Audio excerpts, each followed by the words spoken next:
moment, en vrai, j'ai vraiment un petit peu peur. Sur un site radioactif, on peut avoir une dose reçue. La Terre est naturellement radioactive. Vous-même, vous êtes radioactif.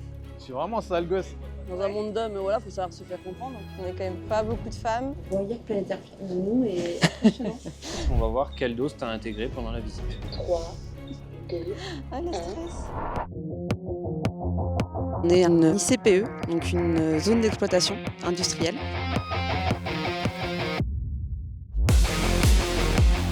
L'authenticité, c'est ça qui engage et amène les collaborateurs à écrire l'histoire. On sent que Veolia accompagne la jeunesse aussi.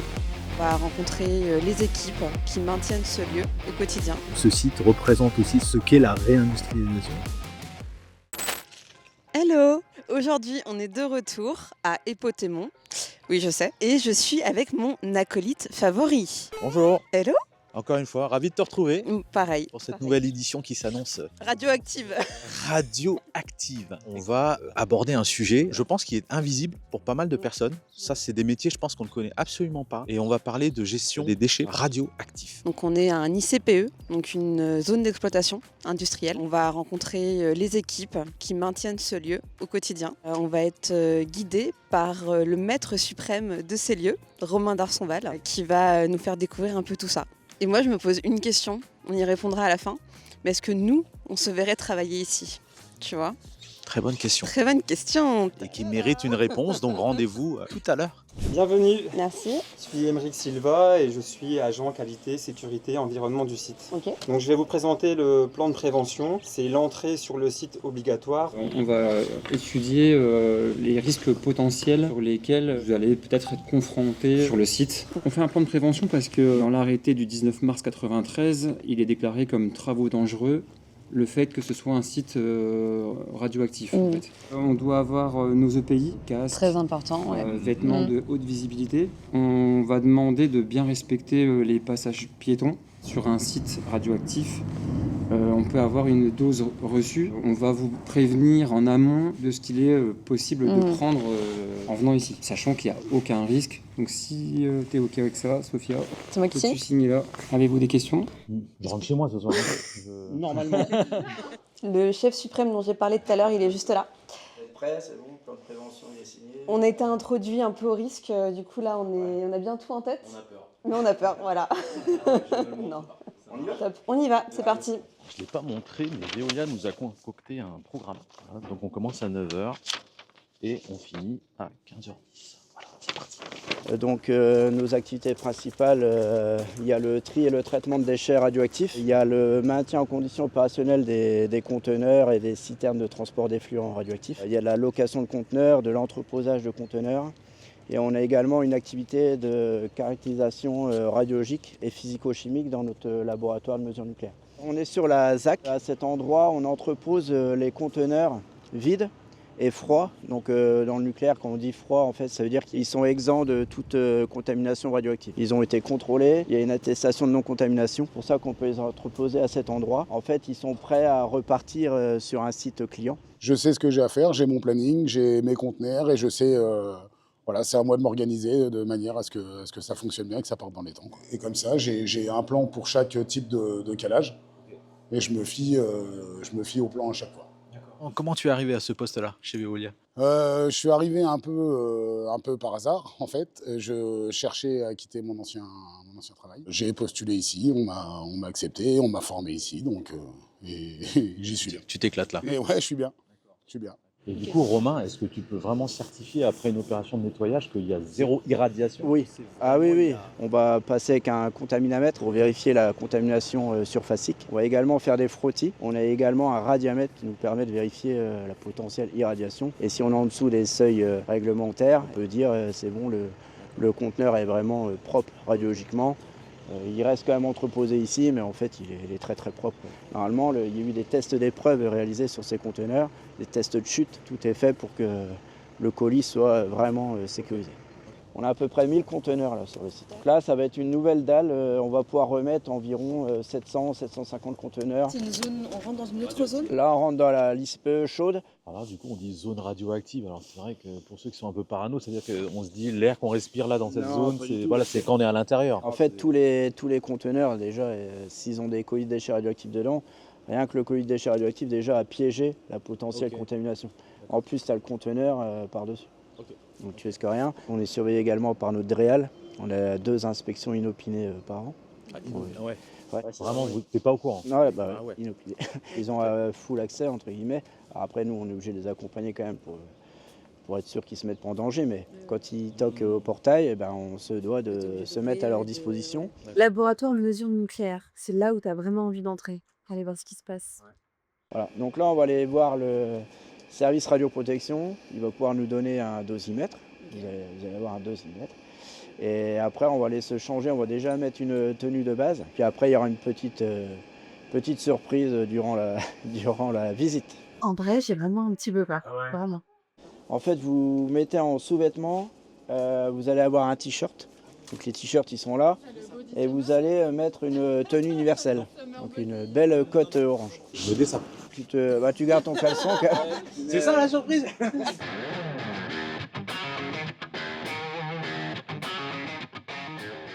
Ça y est, on est en tenue. On va activer le dosimètre. C'est un dosimètre électronique qui permet de mesurer la dose que tu vas potentiellement prendre en temps réel. Tu auras peut-être 2 micro-oscillateurs. À partir de combien il faut que je m'inquiète? Vous êtes beaucoup moins exposé qu'un personnel qui travaille dans le médical et qui fait passer des radiographies tous les jours, ou même un pilote de ligne et tout ça. Donc non, les doses reçues sont vraiment très faibles. On va demander de bien respecter les passages piétons. Ça veut pas rentrer, je te jure, ça veut pas rentrer. Je suis vraiment sale gosse. Donc là, Nathan est en train de vous transmettre le fameux dosimètre électronique qu'il faut mettre là, dans la poche près du cœur. Là, je vais pouvoir mettre mon dosimètre à la poitrine. Et tu vois, ça m'a désactivé la porte. Et ça me donne l'accès au bâtiment nucléaire. Donc là, vous allez rentrer dans la zone surveillée. Vous êtes toujours partant, c'est bon? Ouais, c'est bon. Allez, on y va. Hein, Sophia, merci pour l'idée de l'immersion, Sophia. Bon, en fait, la surprise, c'est qu'on vous a préparé la tenue plus. Donc là, vous avez la tenue universelle, la tenue de base. Et pour pouvoir accéder dans une zone contaminante, et bien, en fonction du risque, on rajoute des protections supplémentaires. Donc là, vous pouvez prendre l'exemple sur Cédric. Il va essayer de parler trop vite. Donc ça, c'est le processus par lequel passent tous les employés qui vont de l'autre côté. Elle passe combien de temps à peu près à faire ça? L'habillage, bon, ça prend 5 à 10 minutes. Ça va être frustrant. Moi, j'ai limite, attends que je suis prête, j'ai envie d'aller de l'autre côté. Attends, oui, ouais. Bah, envoie-nous ton CV et puis on va regarder.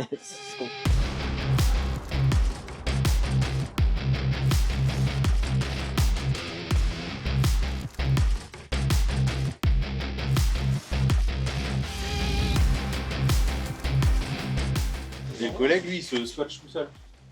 Ah oui? Ah bah après, tu fais tout seul. Non, c'est un coup à prendre. En fait. Et la dernière pièce, taille S, le masque PVR. Ça, c'est vraiment protection pour tout ce qui est voie respiratoire et éviter le transfert de contamination en interne. D'accord. Okay. Le but de cette tenue, c'est que tu n'aies plus un seul millimètre carré de ta peau qui soit accessible. Ouais. Donc là, tu peux t'amuser un peu à faire des efforts. Là. Donc là, vous avez des tenues papier qui résistent très mal forcément à la chaleur, aux sources de chaleur et aux étincelles. Donc par-dessus, du coup, la panoplie du travailleur du nucléaire classique, on va venir remettre des protections supplémentaires.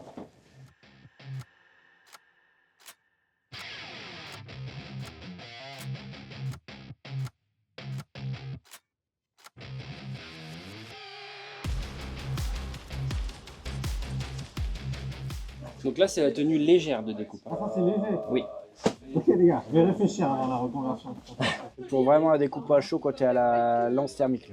Nous, quand ça fait beaucoup d'étincelles, c'est une protection encore supplémentaire. Donc là, on est sur une cellule d'intervention où en ce moment, ils sont en train de faire de la décontamination de conteneurs. Et pour l'instant, les 3 moyens qu'on a, c'est simple dégraissage, moyen mécanique de ponçage, vraiment suppression de la peinture par exemple, ou alors moyen chimique avec des acides. On va venir vraiment attester qu'effectivement on a supprimé toute la contamination pour ensuite remettre le conteneur ou l'objet en général, hein, ça marche pour tout, dans le circuit, on va dire ce qu'on appelle froid, c'est-à-dire hors contamination, hors nuque. Lui, il est chef d'équipe de zone. Sa mission, c'est d'approvisionner les 3 grosses cellules de traitement, donc en déchets à traiter. Et sa mission avec Lucie Vast, c'est de ressortir les colis de déchets. Ensuite, il les charge dans des conteneurs. Et après, ils vont appeler le service radioprotection pour faire les contrôles radiologiques. Et le conteneur va être mis en entreposage temporaire sur le parc conteneur chaud. Et après, la cellule GDM va planifier les expéditions vers les exutoires. Et il y a 8 compartiments. Et comme ça, quand on transporte sur la route, s'il y a un freinage, et ben le colis de déchets radioactifs est maintenu à l'intérieur. Et pour chaque type de colis qu'on expédie, il y a des plans de calage associés. Et là, c'est des big bags où on peut se permettre de charger par 10. Là, on en a 4, donc on a un plan de calage officiel qui est par 4. Donc, avec ce plan de calage-là, on peut faire par 10, par 8, par 6 ou par 4. Et là, tu vas les caler Comme ça. Dans ce format. Ouais, Okay. c'est ça. Je suis agent polyvalent d'intervention, donc je peux faire pas mal de choses. Après, principalement, les colis qui sortent de zone, de tri et tout ça, on les met en conteneur pour les expéditions ou l'entreposage sur site. Tu faisais quoi avant? J'étais peintre en bâtiment. Et donc comment tu as pris connaissance de cette... Eh ben, j'ai voulu me reconvertir en tant que cariste. Du coup, j'ai postulé ici, puis j'ai augmenté des échelons. Et du coup, maintenant, je fais les expéditions et tout ça. Mais j'ai l'impression que ça te plaît en tout cas. Oui, après, j'ai un fort caractère. Donc, dans un monde d'hommes, voilà, faut savoir se faire comprendre. C'est parce que je suis une femme que je peux pas faire ça ou ça. Non. Quel est ton rôle ici? C'est quoi ton poste? Du coup, moi, je suis technicienne en radioprotection. Donc, nous, on est vraiment tout ce qui est sur la surveillance radiologique du site, de l'environnement, du personnel. On contrôle les colis en sortie de zone. On contrôle, comme là tout à l'heure, le conteneur. On a eu quelques soucis avec le plomb. Du coup, maintenant, à chaque contrôle, sur chaque colis, sur les conteneurs, etc., on fait un frottis-plomb. Et du coup, on a un spectromètre à fluorescence X. Du coup, on a un résultat après en microgrammes. Après, on a des seuils, du coup. Et c'est toi qui fais attention justement au fait que ça dépasse pas. Et si par exemple ça dépasse, on demande un nettoyage, etc. Toi, c'est quoi ton parcours avant de faire ce métier? Mon parcours, j'étais pas du tout dans ce milieu-là. J'étais aide-soignante. D'accord. Oui, pendant 7 ans. Bon, le Covid a fait que c'était un peu compliqué. Du coup, j'ai voulu changer un petit peu, j'ai voulu voir autre chose. Et comme j'ai un peu de famille dans ce milieu-là, ça m'a intéressée. Je me suis dit pourquoi pas. Et du coup, je me suis lancée et ça me plaît. Est-ce que tu avais des appréhensions? Pas du tout. Pas du tout? Non. Ok. Tu te dis milieu nucléaire, hop là, j'y vais, ça a l'air. Ah oui, pas du tout. Moi, j'ai pas peur. Tout ce qui est contamination, irradiation, ça m'inquiète pas parce que du coup, on sait gérer, on sait appréhender, donc j'ai pas de... Ok. Ouais. Qu'est-ce que tu penses qui peut bloquer une autre femme de se lancer comme tu l'as fait? C'est un milieu d'hommes. On n'est quand même pas beaucoup de femmes. Après, je pense qu'il faut quand même avoir un petit caractère.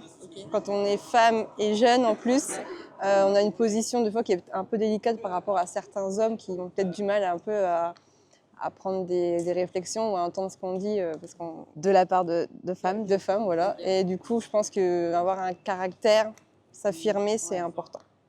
Qu'est-ce que tu dirais à cette personne, à cette femme qui hésite à se lancer et à venir dans le nucléaire? C'est pas un milieu particulièrement réservé aux hommes. Toute la réglementation est applicable à tout le monde. C'est tout, c'est pareil, il n'y a pas de contraintes particulières. Au contraire, chaque personne qui arrive ici doit montrer qu'il est compétent. Alors il faut savoir que la Terre est naturellement radioactive, d'accord? Tu savais? Le Soleil émet des rayonnements aussi. Ah mais fallait commencer par ça.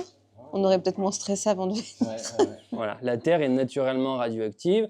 Ce qu'on retrouve dans les aliments, par exemple, 1 kg de patates, je ne vous donnerai pas le chiffre parce que je ne l'ai pas en tête, mais c'est radioactif. Vous ingérez des centaines de becquerels, en fait. Le thé, tout ce qui vient de la Terre, en fait, vous-même, vous êtes radioactif. On peut détecter à peu près une bonne moitié des radionucléides qu'on a ici sur site. Et c'est vrai qu'on n'est pas forcément conscient de toutes les réglementations qui nous entourent. C'est justement en connaissant ces réglementations qu'on se dit, on est quand même bien protégé. Donc là, on est face à des panneaux, ce qu'on appelle la méthode 5S. C'est une méthode qui vise à améliorer sans cesse les process de l'entreprise. Et en fait, ça vient du Japon, on appelle ça Kaizen. Et donc le magasin, on peut dire bravo à Elodie parce que c'est tenu et c'est bien fait. Donc je gère les stocks, tout ce qui est ici à l'étage. Pour les chantiers qui sont en ce moment et à l'avenir, les utilisations de produits, les gants. Donc je gère tout ça, les réceptions, la mise en rayon. Donc là, le container est plein. Oui. Il y a des déchets. Il y a des déchets radioactifs dedans. D'accord. Là, il a intérêt à avoir le compas dans l'œil parce que... Ah, tu vois, là c'est juste. Écoute Axel, impressionnant Axel. Chapeau bas. Donc je vais réaliser un débit de dose sous le conteneur. Donc tu vas mesurer Je vais mesurer le niveau d'irradiation. Bon, le geste est maîtrisé, hein. La seniorité est là, l'expertise est là. Philippe gère. Et combien de contrôles par jour tu fais comme ça? J'ai envie de vous dire, des contrôles sous les conteneurs comme ça, on en fait 2-3 par jour.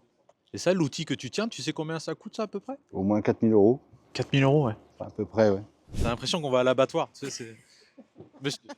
Non, et confiance en Aurélien, et confiance. Merci. Donc moi, je suis responsable du laboratoire. Donc ici, on est dans le bâtiment 5 de l'ICPE, donc le laboratoire de mesures nucléaires. On a l'électrodéposition, chromatographie ionique, un digesteur micro-ondes.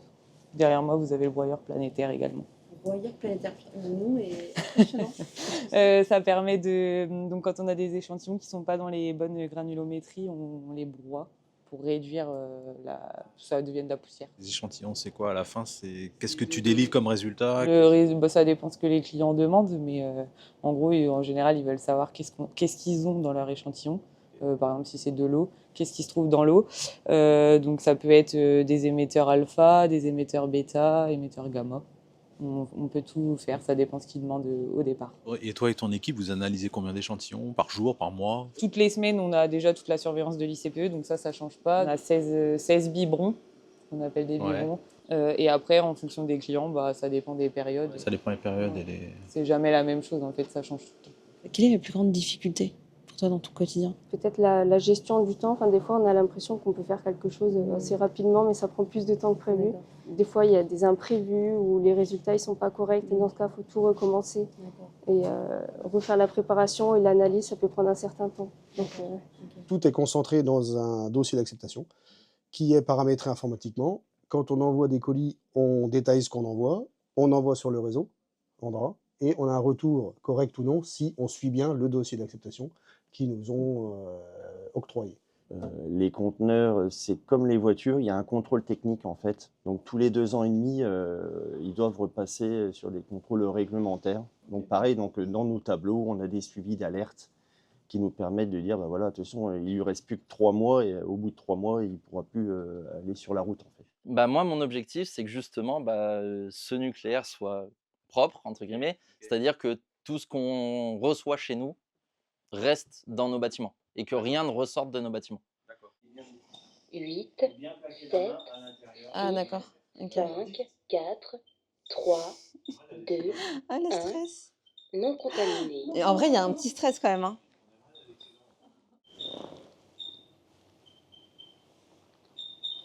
Et voilà. On va voir quelle dose tu as intégrée pendant la visite. Voilà, donc là, tu as intégré une dose corrosive de 0,19 microsievert. Tu es à 0,14% de la dose maximale admissible. Je pense que l'authenticité, c'est ça qui engage et amène les collaborateurs à écrire l'histoire avec nous. On a été frappé par le nombre de personnes, eux, ils avaient accompagné, qui avaient des passés complètement évidents. Là, on a eu beaucoup de personnes qui faisaient du commerce. J'ai fait un bac+2 et puis je suis partie dans le commerce total, bricolage aussi, polyvalente, plusieurs postes.